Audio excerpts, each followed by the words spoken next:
প্রিয় দর্শক শ্রোতা, আল্লাহ তাআলা আমাদের দোয়া কবুল করুক। আমরা তো সবাই চাই আমাদের গুনাহ মাফ করে জান্নাত দান করুক। আমরা তো সবাই চাই, তাই না? দোয়া কবুল ও জান্নাত পাওয়ার জন্য যে আমলগুলো প্রয়োজন, সে আমলগুলো কি আদৌ আমরা করতে পেরেছি? আল্লাহ তাআলা তো আমাদের দোয়া কবুল করবেন, জান্নাত আমাদেরকে অবশ্যই দিবেন। তার বিনিময়ে আল্লাহ তাআলার ইবাদত করতে হবে, নবীজিকে অনুকরণ করতে হবে। প্রিয় দর্শক, আজকের ভিডিওতে সকাল সন্ধ্যায় যদি 3টি জিকির যদি আপনি করেন, আল্লাহ তাআলার আরশ কেঁপে ওঠে, যতক্ষণ না আল্লাহ সুবহানাহু ওয়া তাআলা আপনাকে ক্ষমা না করেন। সুবহানাল্লাহ। অবশ্যই আল্লাহ তাআলা যদি চায় আপনার দোয়া কবুল করবেন, আপনাকে জান্নাত দান করবেন ইনশাআল্লাহ। প্রিয় দর্শক, কেমন সুন্দর জান্নাত দান করবেন! আল্লাহ রাব্বুল আলামিন বলেন, তোমরা সেখানে গিয়ে যা চাইবে তাই পাবে। আমি বিশ্বাস করি যে ব্যক্তি জিকিরকে ভালোবাসে, যে ব্যক্তি জান্নাত যেতে চায়, যে আল্লাহ সুবহানাহু ওয়া তাআলাকে ভালোবাসে, সে আজকের ভিডিওটি অবশ্যই সম্পূর্ণ দেখবে এবং এখান থেকে 3টি জিকিরের আমল শিখে পরবর্তীতে সেও এই আমলগুলো করবে ইনশাআল্লাহ। আল্লাহ সুবহানাহু ওয়া তাআলা তাকে অবশ্যই জান্নাত দান করবেন ইনশাআল্লাহ। প্রিয় দর্শক, আজকের ভিডিওতে আমি মূলত 2টি পর্বে আলোচনা করব। প্রথম পর্বে আলোচনা করব জিকিরের ফজিলত সম্পর্কে, দ্বিতীয় পর্বে আলোচনা করব কোন সেই 3টি জিকির সেই সম্পর্কে। তো চলুন সর্বপ্রথমে আলোচনা করা যাক জিকিরের ফজিলত সেই সম্পর্কে। হযরত আব্দুল্লাহ ইবনে বসর রাদিয়াল্লাহু তাআলা আনহু বলেন, এক লোক নবীজিকে বলল, আমার জন্য ইসলামের শরীয়তের বিষয় আদি অতিরিক্ত হয়ে গিয়েছে, সুতরাং আমাকে এমন একটি বিষয় জানান যা আমি মজবুতভাবে আমল করতে পারি। তখন নবীজি সাল্লাল্লাহু আলাইহি সাল্লাম বললেন, সর্বদা তোমার জিহ্বা যেন আল্লাহ তাআলার জিকিরের দ্বারা সিক্ত থাকে। সুবহানাল্লাহ। অর্থাৎ নবীজি সাল্লাল্লাহু আলাইহি ওয়াসাল্লাম লোকটিকে আল্লাহ তাআলা জিকিরের আমলের কথা বললেন, তুমি সদা সর্বদা আল্লাহর জিকির করবে। আবু সাঈদ আল খুদরি রাদিয়াল্লাহু তাআলা আনহু বলেন, নবীজিকে প্রশ্ন করা হলো, কিয়ামতের দিন আল্লাহ সুবহানাহু ওয়া তাআলার নিকট বান্দাদের মধ্য থেকে মর্যাদায় সর্বোত্তম হবে কে? নবীজি বলেন, আল্লাহ সুবহানাহু ওয়া তাআলার অধিক পরিমাণে জিকিরকারীগণ। সুবহানাল্লাহ।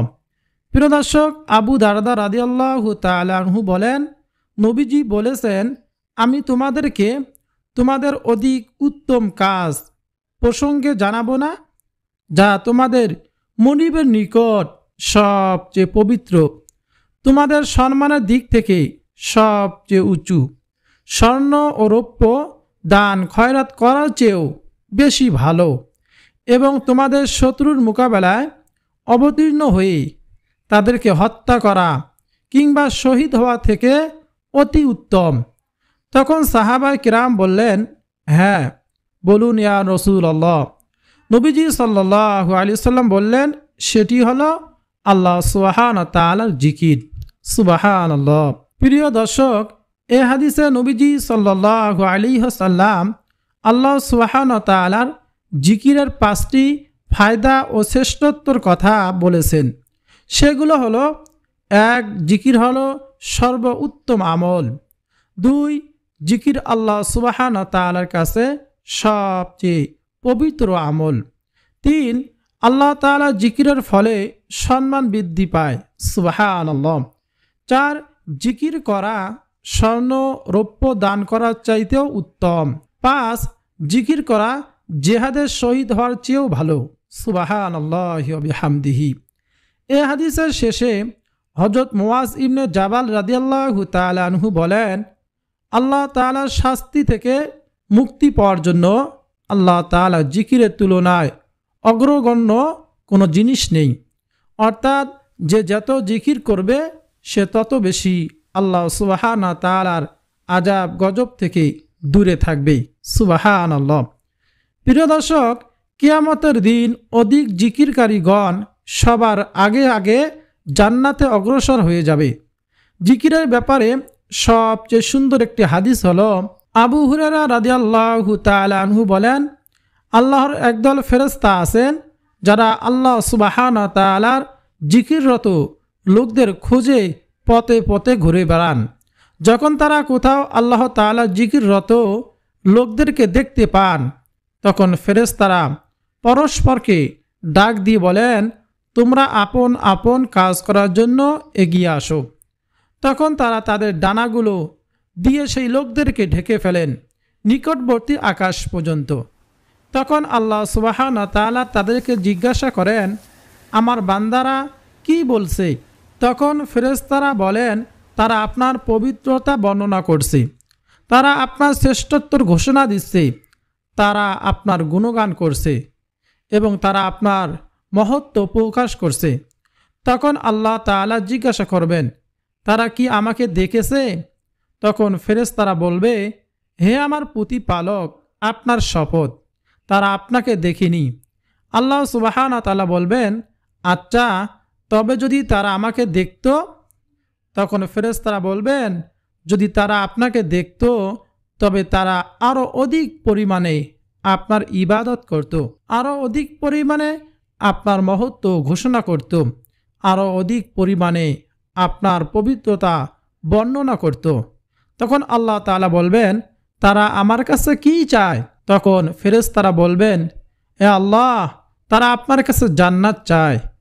তিনি জিজ্ঞাসা করবেন, তারা কি জান্নাত দেখেছে? ফেরেশতারা বলবেন, না, আপনার সত্তার কসম, হে রব, তারা তা দেখেনি। আল্লাহ সুবহানাহু ওয়া তাআলা জিজ্ঞাসা করবেন, যদি তারা দেখত তবে তারা কি করত? তখন ফেরেশতারা জবাবে বলবেন, যদি তারা তা দেখত তাহলে তারা জান্নাতের আরও অধিক লোভ করত, আরও বেশি চাইতো এবং এর জন্য আরও বেশি বেশি আকৃষ্ট হতো। আল্লাহ সুবহানাহু ওয়া তাআলা জিজ্ঞাসা করবেন, তারা কি থেকে আশ্রয় চায়? ফেরেশতাগণ বলবেন, জাহান্নাম থেকে আশ্রয় চায় আল্লাহ। আল্লাহ সুবহানাহু ওয়া তাআলা জিজ্ঞাসা করবেন, তারা কি জাহান্নাম দেখেছে? জবাবে ফেরেশতারা বলবে, আল্লাহ সুবহানাহু ওয়া তাআলার কসম, হে প্রতিপালক, তারা জাহান্নাম দেখেনি।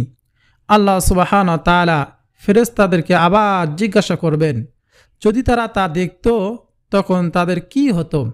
তখন উত্তরে ফেরেশতারা বলবেন, যদি তারা তা দেখত তাহলে তারা তা থেকে দ্রুত পালিয়ে যেত এবং একে অত্যন্ত বেশি ভয় করত।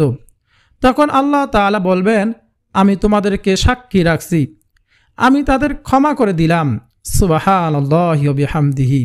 তখন ফেরেশতাদের একজন বলবেন, তাদের মধ্যে উমুক ব্যক্তি আছে যে তাদের অন্তর্ভুক্ত নয়, সে এমনি এমনি এখানে এসেছে অথবা অন্য উদ্দেশ্য নিয়ে এখানে এসেছে, বরং সে কোনো প্রয়োজনে এসেছে এখানে।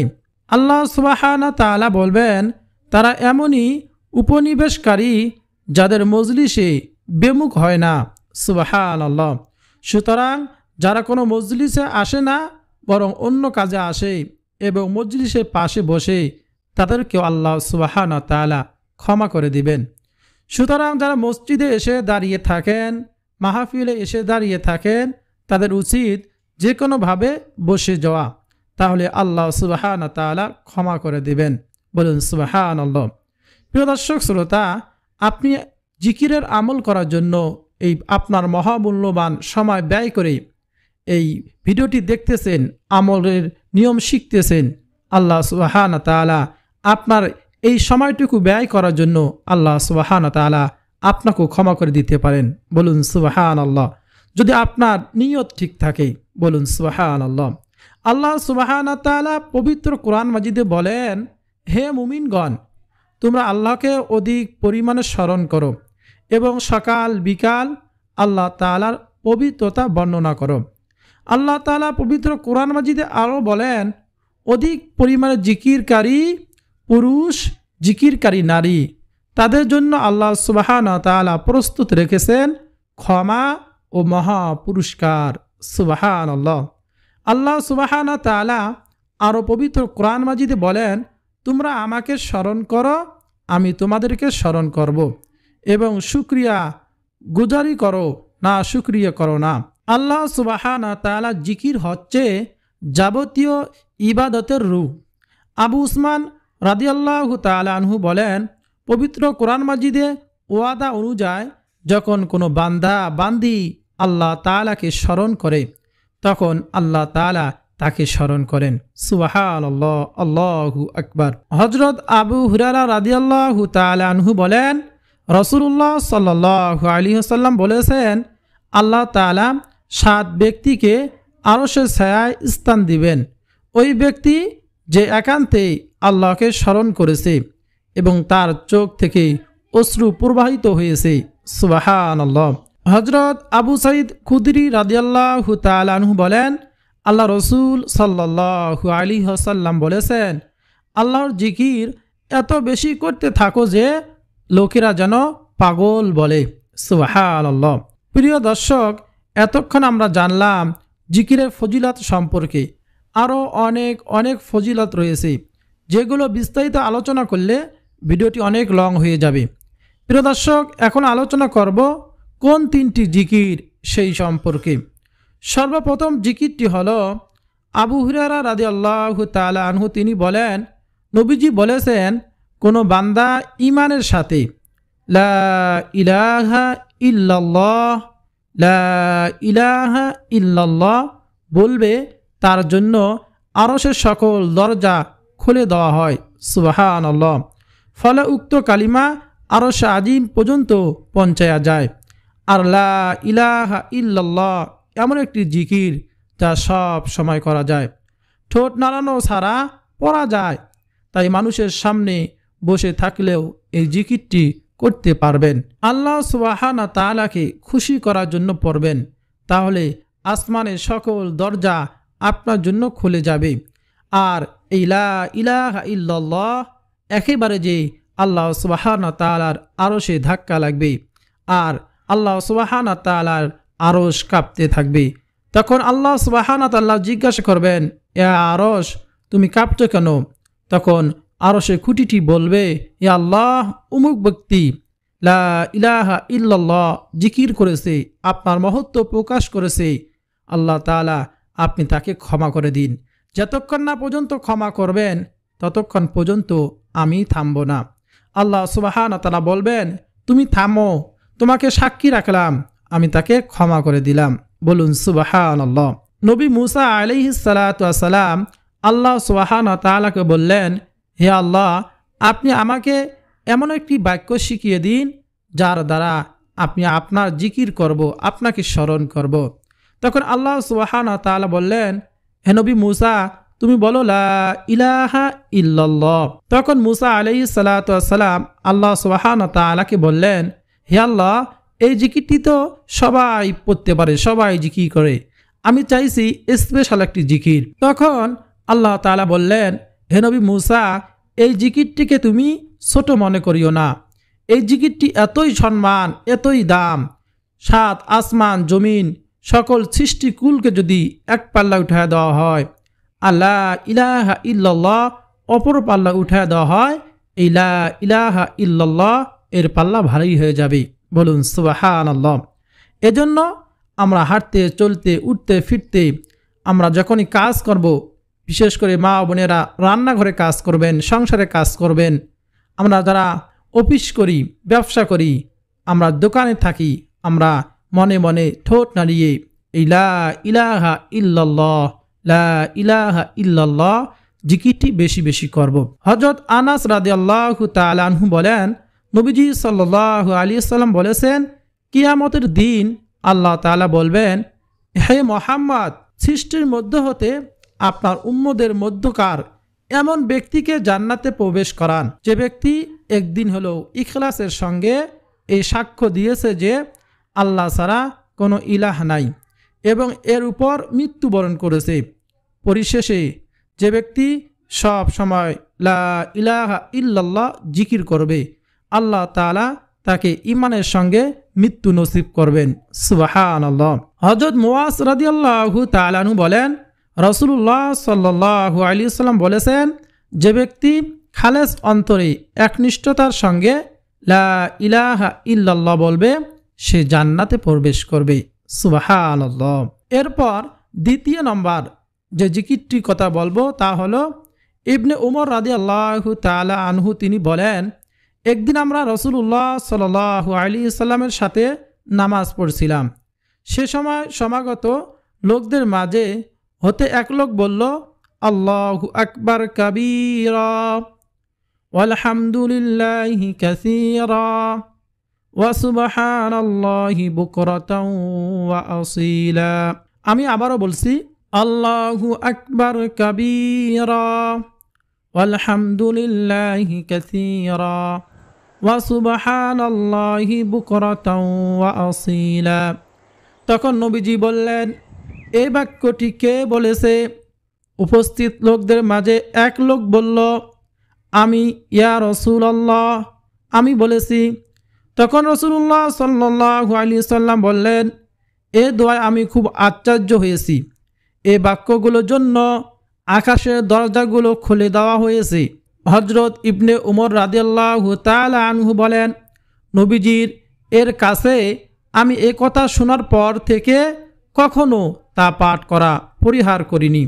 আর তা হলো আল্লাহু আকবার কাবীরা ওয়ালহামদুলিল্লাহি কাসীরা ওয়া সুবহানাল্লাহি বুকরাতাও ওয়া আসীলা। এই দোয়া পাঠ করলে, এই জিকির করলে আসমানের দরজাগুলো আল্লাহ তাআলা খুলে দেন। আমরা আল্লাহ তাআলার কাছে তখন যা দোয়া করব তাই আল্লাহ তাআলা কবুল করবেন। বলুন সুবহানাল্লাহ। তারপর তৃতীয় নম্বর জিকির হলো সর্বশেষ এমন একটি জিকির, যে জিকির করলে আপনার দুনিয়ার সকল নেক মাকসুদ পূরণ হবে, অভাব দূর হবে, গায়বী রিজিক আসবে। আল্লাহ সুবহানাহু ওয়া তাআলা বলেন, আর হে আমার কওম, তোমাদের পালনকর্তার কাছে তোমরা ক্ষমা প্রার্থনা করো, অতঃপর তারই প্রতি মনোনিবেশ করো। তিনি আসমান থেকে তোমাদের উপর বৃষ্টি দ্বারা প্রেরণ করবেন এবং তোমাদের শক্তির উপর শক্তি বৃদ্ধি করবেন। তোমরা কিন্তু অপরাধীদের মতো বেমুখ হইও না। সুতরাং যে কোনো কাজে মনে মনে ইস্তেগফার করুন, সে কাজে আর ক্লান্তি অনুভব হবে না, কারণ আল্লাহ তাআলা তার শক্তি বাড়িয়ে দেবেন। এর দ্বারা মনের প্রশান্তি, শান্তি আসে। আল্লাহ সুবহানাহু ওয়া তাআলা বলেন, আর যারা বিশ্বাস স্থাপন করে এবং তাদের অন্তর আল্লাহ তাআলা জিকির দ্বারা প্রশান্তি লাভ করে। জেনে রাখো, আল্লাহ সুবহানাহু ওয়া তাআলার জিকির দ্বারাই অন্তরসমূহ শান্তি পায়। সুবহানাল্লাহ। আর যাদের হৃদয় প্রশান্তি হয়ে যায় তাদের জন্য আল্লাহ তাআলা সূরা ফাজরে সুখবর দিয়ে বলেন, তুমি তোমার পালনকর্তার নিকট ফিরে যাও সন্তোষভাজন হয়ে। সুবহানাল্লাহ। অতঃপর আমার বান্দাদের অন্তর্ভুক্ত হয়ে যাও এবং আমার জান্নাতে প্রবেশ করো। সুতরাং জিকির করতে করতে অন্তর প্রশান্ত হয়ে যাবে। সুবহানাল্লাহ। আর যাদের অন্তর প্রশান্ত হয়ে যাবে তাদের জন্য রয়েছে জান্নাতের সুসংবাদ। তাই প্রিয় দর্শক, এই তিনটি জিকির আমরা করব। এক নম্বরে লা ইলাহা ইল্লাল্লাহ। দুই নম্বর জিকিরটি হচ্ছে আল্লাহু আকবার কাবীরা ওয়ালহামদুলিল্লাহি কাসীরা ওয়া সুবহানাল্লাহি বুকরাতাও ওয়া আসীলা। সর্বশেষ তিন নম্বর জিকিরটি হচ্ছে আস্তাগফিরুল্লাহ, আস্তাগফিরুল্লাহ। এই জিকিরগুলো নিয়মিত করুন, ইনশাআল্লাহ আপনার অনেক অনেক ফায়দা হবে, যা আমি ভিডিও শুরুতে বলে দিয়েছি। প্রিয় দর্শক, আমরা যদি সকাল সন্ধ্যায় এই জিকিরগুলো করতে পারি তাহলে আল্লাহ সুবহানাহু ওয়া তাআলা আমাদের দোয়া কবুল করবেন, আমাদের অভাব অনটন দূর করবেন। আমরা আল্লাহ সুবহানাহু ওয়া তাআলার কাছে যা চাইব আল্লাহ সুবহানাহু ওয়া তাআলা তাই আমাদেরকে দান করবেন। প্রিয় দর্শক শ্রোতা, আর বিশেষ করে সকাল সন্ধ্যায় এই আমল করার পরে দরুদ শরীফ পাঠ করবেন। যদি দরুদে ইব্রাহিম পাঠ করতে পারেন, নামাজের মধ্যে যে দরুদটি পড়ে থাকি, তাহলে সব থেকে ভালো হয়। না হলে সব থেকে ছোট দরুদ সাল্লাল্লাহু আলাইহি ওয়াসাল্লাম, সাল্লাল্লাহু আলাইহি ওয়াসাল্লাম। আর আল্লাহ তাআলার কাছে দুহাত তুলে চোখের পানি ছেড়ে দিয়ে বেশি বেশি দোয়া করবেন। আপনার কি প্রয়োজন? আপনি কি অভাবে আছেন?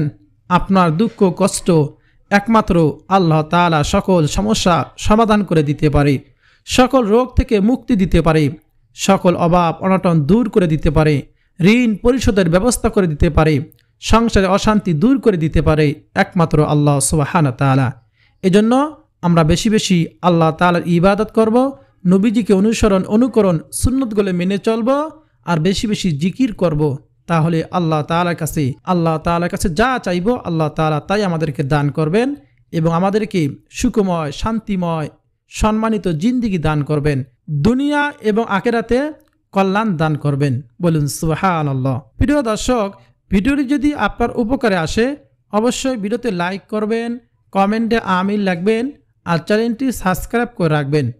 ভিডিওটি শেয়ার করে আপনজন প্রিয়জনদের কাছে শেয়ার করে দিবেন, তারাও যেন এই জিকিরের আমল শিখতে পারে এবং আমল করে। তাহলে আল্লাহ সুবহানাহু ওয়া তাআলা আপনাকে জাযা খায়ের দান করবেন, আমাকে জাযা খায়ের দান করবেন। দিন প্রচারের স্বার্থে, ইসলাম প্রচারের স্বার্থে, এই জিকির প্রচারের স্বার্থে অবশ্যই চ্যানেলটি সাবস্ক্রাইব করে ভিডিওতে লাইক দিবেন। আল্লাহ তাআলা আমাদের সকলকে বেশি বেশি জিকির করার এবং প্রশান্ত হৃদয়ের অধিকারী হওয়ার তৌফিক দান করুন। আমিন।